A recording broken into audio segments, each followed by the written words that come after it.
Will YouTube TV skinnier programming bundles attract new subscribers? AMC Networks reaches a streaming revenue milestone. And was the Super Bowl a hit for Peacock? Listen on.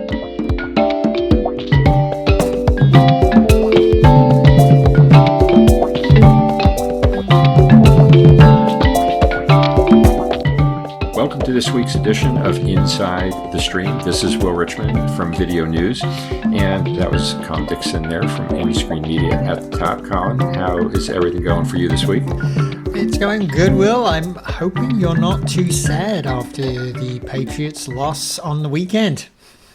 Well, we're bearing up here in New England. It was not the result that we had hoped for, obviously, but we overachieved for the season. We can look back on that fondly and know that also our quarterback is all of 23 years old, so hopefully many productive years ahead for him and for the team. But yeah, it was a slow-moving game, certainly in the first half at least, right? Yeah, I kind of nodded off, I think, a couple of times in the first half, or at least I wandered off. But it was a big broadcast. Nonetheless, Nielsen says that there was 124.9 million viewers that watched Super Bowl 60. And that was across NBC, Peacock, and Telemundo. Those are the main broadcasters of the event. Interestingly enough, after all the fuss about Bad Bunny, I don't know why people get so worked up about this, Will, but after all that fuss, more people watched the halftime show, 128.2 million, than actually on average watched the game. So that was pretty interesting. As I say, 128.2, around about a million more.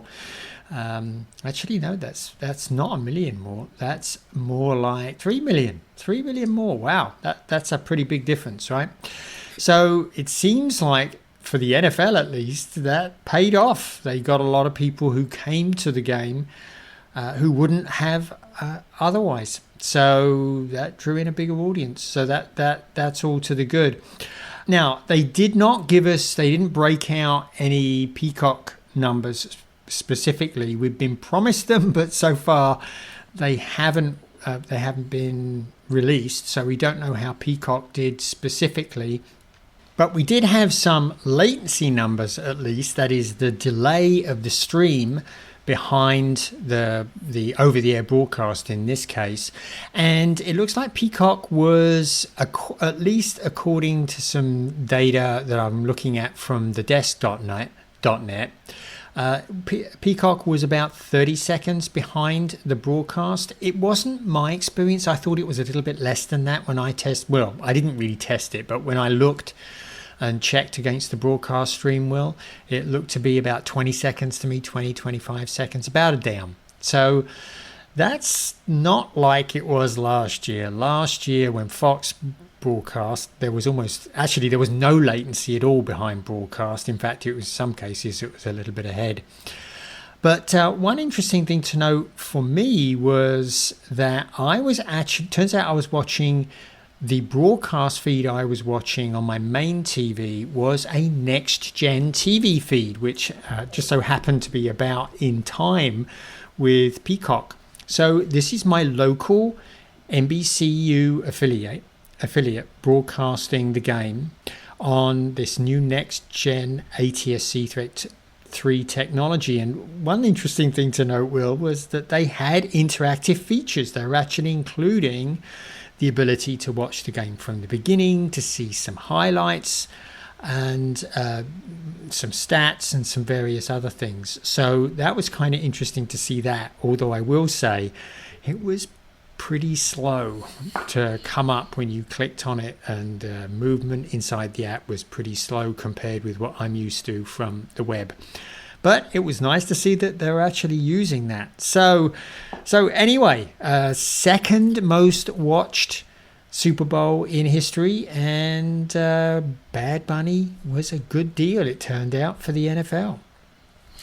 Yeah, and to your point, release from NBC Universal said that it was Peacock's best day ever in terms of both its reach and its hours streamed.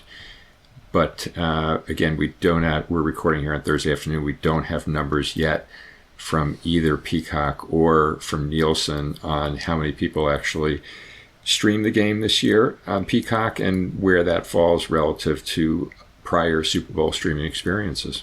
Yeah, exactly. And Peacock's still being very busy with the Olympics. Well, 26.5 million viewers is the average that they've seen through February 11th. So that seems to be coming up trumps for them too. So it should be interesting to see how they do going into this next quarter, how they do with their advertising revenue, which should do well, and if they attracted a whole bunch more subscribers to Peacock. I will note one thing with the Olympics coverage, which we had noted this in a couple of Olympics ago. I was looking for a game capsule of the US women versus Canada in ice hockey because I missed it during the day, and Peacock didn't have that. It wanted me to watch the whole game, and I wasn't prepared to do that. So I ended up going to YouTube, and sure enough, there it was, a 4-minute recap of the game. Why on earth doesn't NBCU publish that in Peacock? I just don't understand why they do that. It would make it much easier for viewers like me who just want to catch up on a game. It's crazy. You're right. That harkens back to at least maybe 2 or even 3 Olympics ago, Colin, when you and I noticed the same thing, that there were highlight clips available on YouTube, but not yet on the NBC. I think this might have even been pre-Peacock, but before they were available elsewhere. And it was a head scratcher then. It's a head scratcher now too. Yeah, really, really is, Will. So, I will say, though, Gold Zone continues to deliver. Love the Gold Zone. I have that on sometimes when I'm working out, and it's a great companion to the games. And just one other thing on this, Will. Peacock is doing something in all their live streams, it seems now, that I find really annoying, and I bet other people who are watching are really annoyed by it too. They're making us watch an ad before we can go to an in-progress event. They do it before the Premier League when I join late, and they've been doing it before the events that I've been looking at in the Olympics. This is super annoying, particularly because I pay Peacock for ad-free viewing. I'm willing to accept ads in some places, that's fine, but delaying my viewing of a live event for an ad, this is something we didn't have to put up with in traditional pay TV, and I don't see why we have to put up with it in Peacock. So I'd really like you, NBC, please, to stop doing this. But other than that, the Olympics on Peacock is looking pretty darn good again. Yeah. Well, let's move on, Colin. Speaking of YouTube, transition to talking about YouTube TV, which this week started rolling out the skinny bundles that they had pre-announced late last year. Skinny bundles, that's not a term we've talked about recently, right? It's not. A blast from the past. Oh, the days when skinny bundles were going to rule. But anyway, here we are. They said that they're going to roll out at least 10 of these skinny bundles this week. They started the rollout of 4 of them.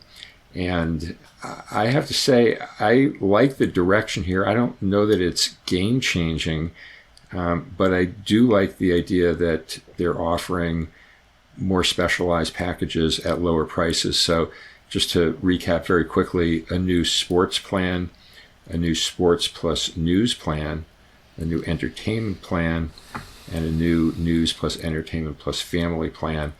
The one that has kind of caught my eye, Colin, is the sports plus news plan. That's priced at $72 a month compared to the $83 a month that the quote-unquote base plan from YouTube TV, the only plan that's been out there. It's been a one-size-fits-all approach to date.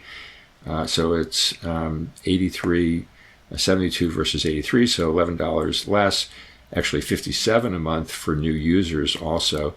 And this is going to include all of the broadcast networks and also, all the main sports networks like ESPN and FS1, NBC Sports Network, etc. And also is going to include major cable network news channels as well: CNBC, Fox News, MS Now, CNN, etc. So that one actually, I think. So the question here is, what gets accomplished with these new tiers of services? Will they attract brand new subscribers, folks who have been, calling cord nevers to date? Will it bring back folks, I think, like yourself, who are cord cutters?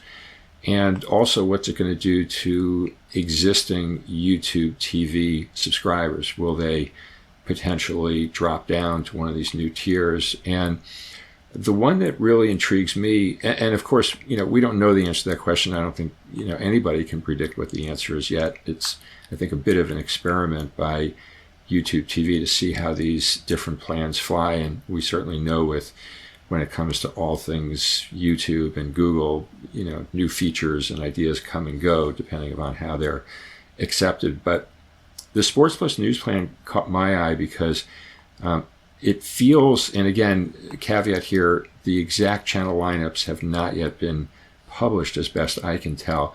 But this one catches my eye because it seems to really exclude the cable networks that are not sports and not news oriented. So I'm thinking of the, Discovery networks, TLC, Food, HGTV, things like that are being excluded. And this is actually, these cable networks are really, I think, the ones that have borne the brunt of the rise in streaming. So Nielsen's The Gauge has been, of course, publishing consumption across different platforms for some time now. And if you go back and look at November 2020, cable networks as a whole had 37% of monthly TV viewing in the U.S.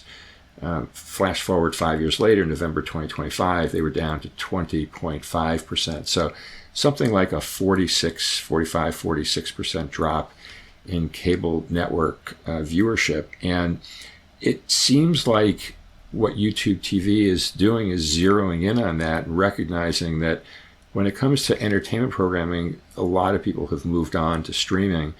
And so that's in turn causing some drag on the overall bundle. So here they're introducing just a sports tier and a Sports Plus News tier. Again, try to win back people who have been lost or never subscribed in the first place, and potentially hold on to those that might be looking to churn out. So I'm intrigued. I don't think it's necessarily a huge game changer, but I think it is interesting.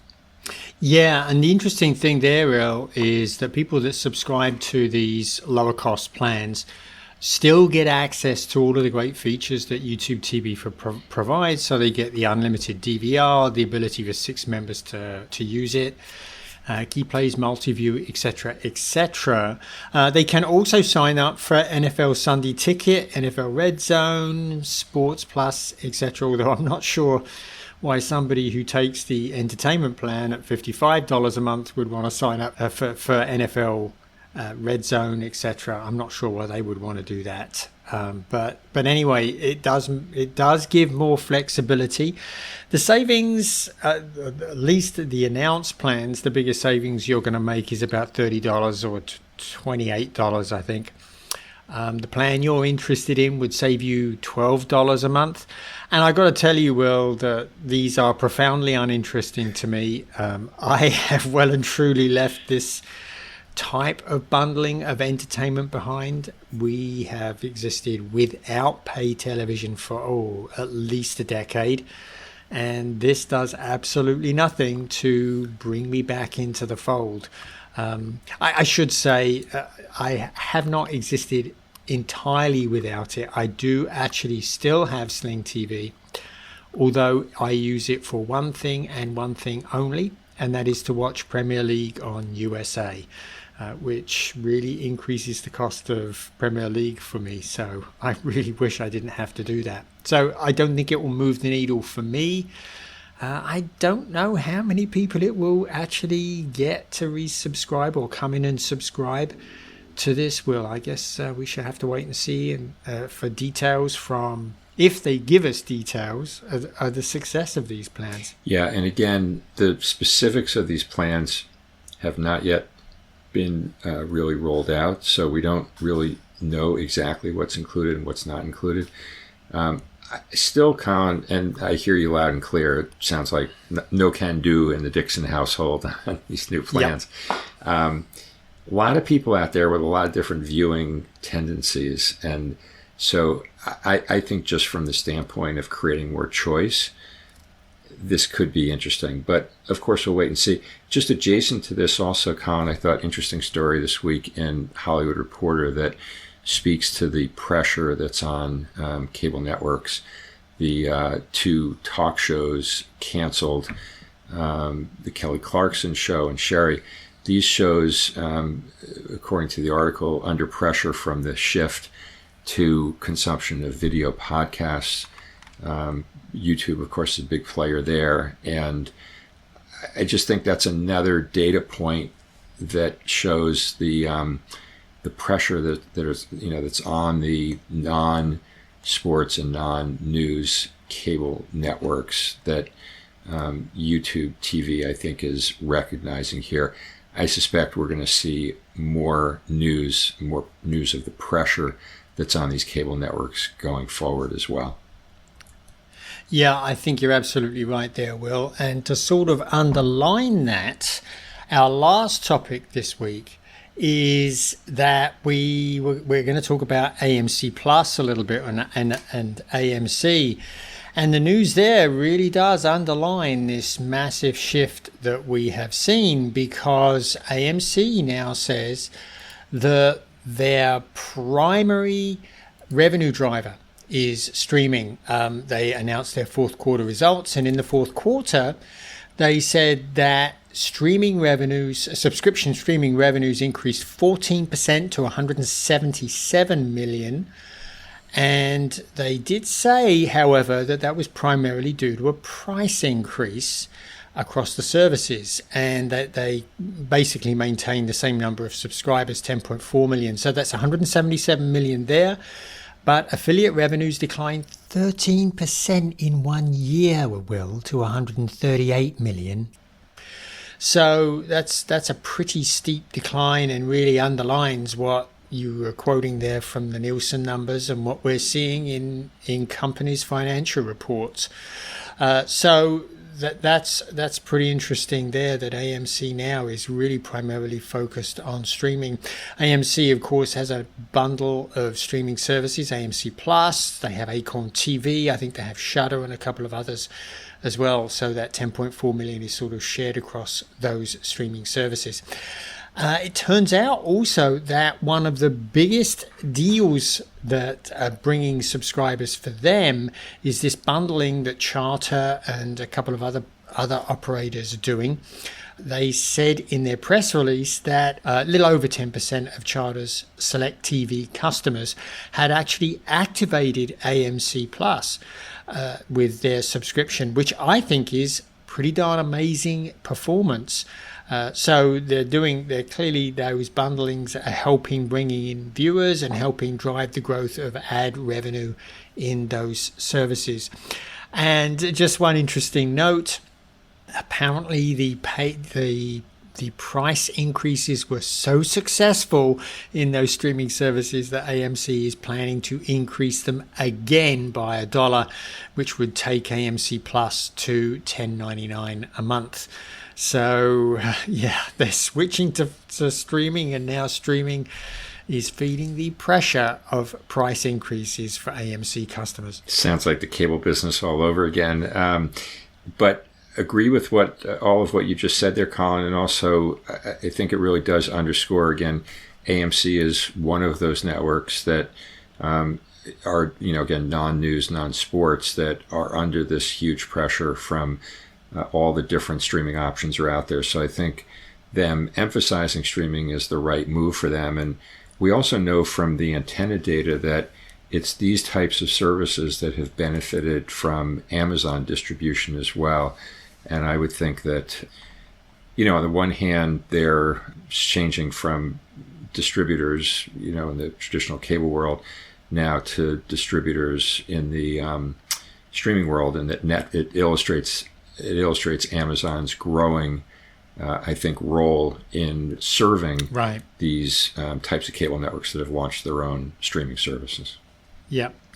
And I just noticed that to further illustrate the debacle that's afflicting cable TV, that apparently QVC and HSN are in preliminary discussion with creditors aimed at restructuring the debt obligations, and that could result in bankruptcy and could see them, I guess, shut down. Boy, QVC and HSN were such pillars of the cable world for so long, Will. They're the OGs, absolutely.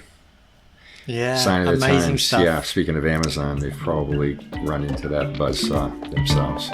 I'm sure they have. But I think that's probably it for this week. I think so, Colin. So good chatting. Thanks, everybody, for listening in this week on Inside the Stream, and we'll see you all again next week.